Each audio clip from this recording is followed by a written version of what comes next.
Statically indeterminate members. Problem 239. The rigid platform in the figure has negligible mass and rests on two steel bars, each 250 millimeters long. The center bar is aluminum and 249.9 millimeters long. Compute the stress in the aluminum bar if the center load P equals 400 kilonewton has been applied. For each steel bar, the area is 1,200 square millimeters and modulus of elasticity is 200 gigapascal. For the aluminum bar, the area is 2,400 square millimeters and modulus of elasticity is 70 gigapascal. Okay, so there are two possible answers for the stress in the aluminum bar. It can be 0 or a certain value. It can be 0 if the steel are strong enough so that it will not allow a deformation of more than 0.1 millimeters because the steel bars are 250 millimeters long while the aluminum is 249.9 millimeters long. So there's a gap of about 0.1 millimeters. So again, if the steel are strong enough to not allow a deformation of more than 0.1 millimeter, that means the aluminum bar will not carry any load. Thus, the stress in the aluminum bar will be 0. But if the deformation of the steel bar will exceed 0.1, that means the aluminum will help carry the load. So first, let's consider if only the steel bars are carrying the load. Let's call this P sub S. So by summation of forces, vertical equals 0, considering forces going upwards as positive, we have 2P sub S, this 2P sub S going upward, minus this one, which is going downward, minus 400 equals 0. Then P sub S is 200 kilonewton. And from here, we can determine the deformation of these steel bars here. That's P sub S times the length, L sub S, divided by the area of the steel and the modulus of the elasticity. We're also given the length of steel to be 250 millimeters. The area is 1,200 square millimeters. Modulus of elasticity is 200 gigapascal. For the aluminum, we're given the length to be 249.9 millimeters. Area is 2,400 square millimeters. Modulus of elasticity is 70 gigapascal. Going back here, this is 200 kilonewtons. Let's convert that to newtons by multiplying 1,000. The length is already in millimeters. Let's use 250 millimeters. The area is already in square millimeters. Modulus of elasticity is 200. Let's convert that to megapascal by multiplying 1,000.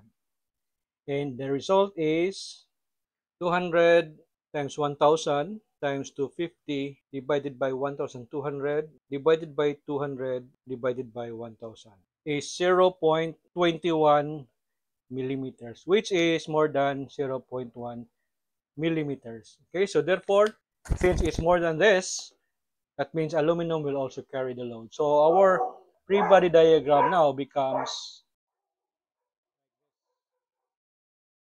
so summation of forces vertical equals 0. Upward forces as positive, we have 2 times P sub S plus P sub A is equal to 400. You can see there are more unknowns than there are equation. We cannot use summation of forces horizontal because there are no horizontal forces. Maybe we can use summation of moment. Let's try. Let us see if we can get an independent equation. Summation of moment, let's say this is point A.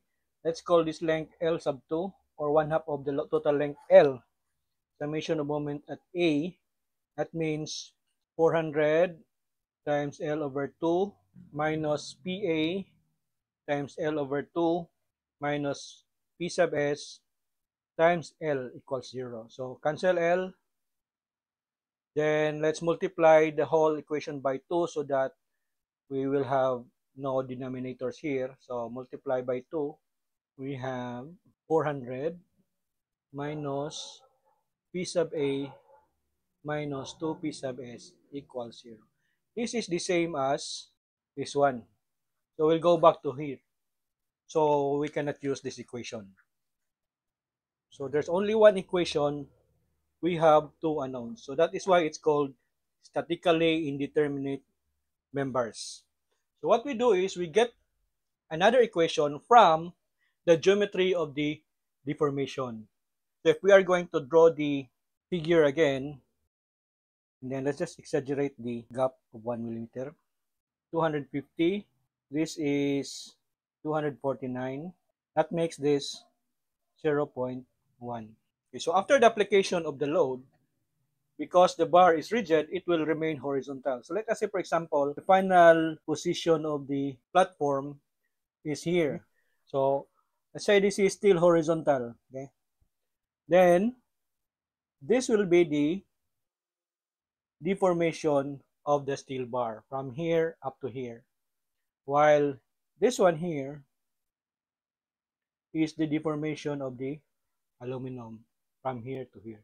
So from this drawing, you can get another equation. That is, the total of this deformation of aluminum plus 0.1 is equal to the deformation for the steel.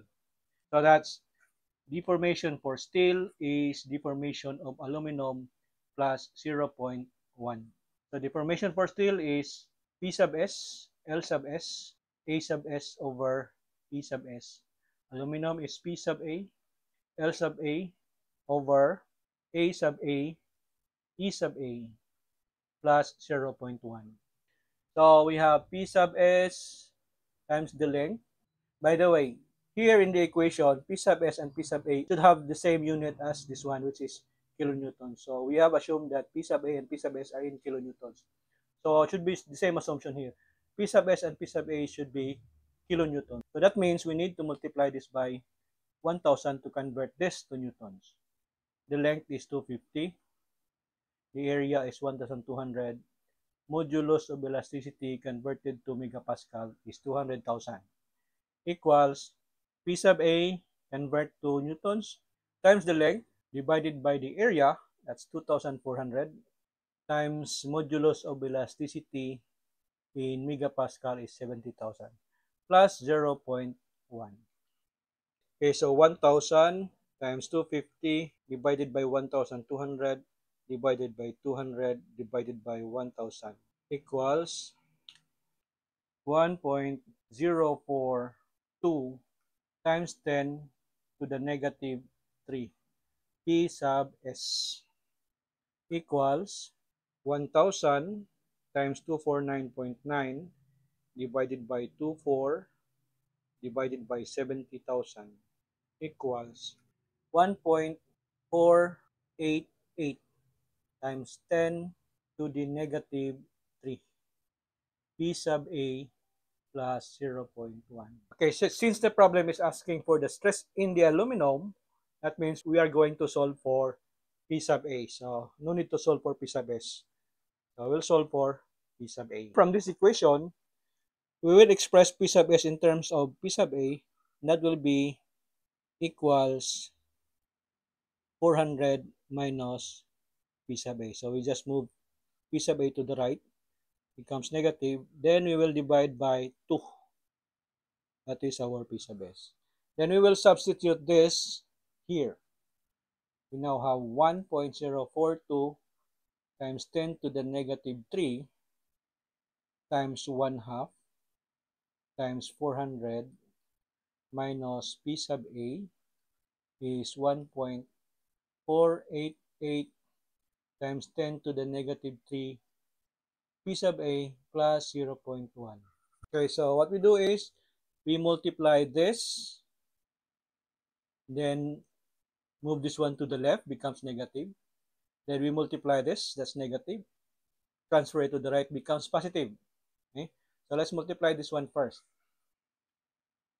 1.042 10 to the negative 3 divided by 2 times 400 is 208.4 times 10 to the negative 3. Move this one to the left. That's minus 0.1 equals. Multiply this to P sub A. Then move to the right, becomes positive. And let us copy this one first. That's 1.488 times 10 to the negative 3 P sub A. Plus this one, 1.042 10 to the negative 3 divided by 2 is 521 times 10 to the negative 6 P sub A. Okay, so this 208.4 times 10 to the negative 3 minus 0.1 equals 108.4 times 10 to the negative 3 equals, the sum of this is 1.488 10 to the negative 3 plus 521 10 to the negative 6 equals 2.009 times 10 to the negative 3 P sub A. So P sub A is 108.4 times 10 to the negative 3 divided by 2.009 times 10 to the negative 3 is 53.96 kilonewton.